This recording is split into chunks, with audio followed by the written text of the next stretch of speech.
Hey, it's day three, and as always, I will give a quick update. On sleeping, the last cycles have been very, very suboptimal. In the evening yesterday at 10 p.m., I wanted to go to bed for 1.5 hours, but then just before that, I was reading a book and I was into some thinking, which I just couldn't stop. So I was lying in bed for 10 to 15 minutes, and I was just far, far, far from falling asleep that I decided to skip the entire cycle and to get back to working.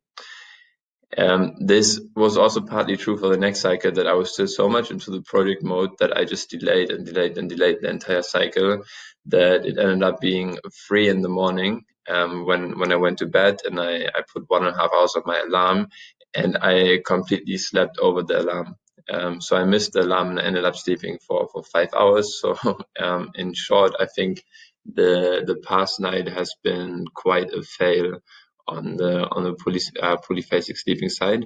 I did manage to get back into it today.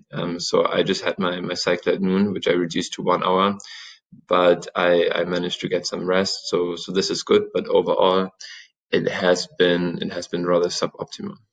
On the second question, also here, I'm not as optimistic as I was before. I always said that it's very, very good to have these 3 to 3.5 hour intervals where you can really work on one thing. But now I notice that sometimes you're just getting into a progress where, especially when it's cognitive task, where you're so much into that task that you can't stop thinking about it.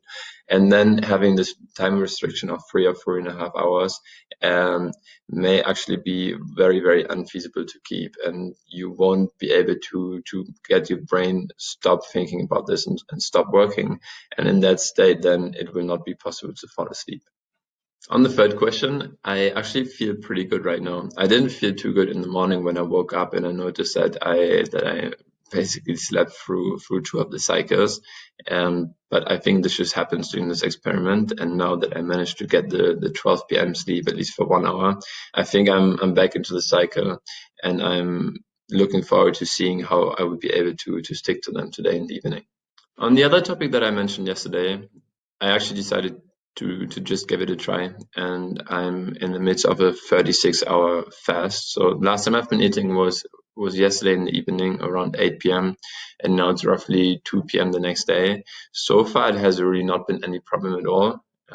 Partly because of the sleep cycles, and partly just because I've been very, very busy, and no hunger feelings really came up.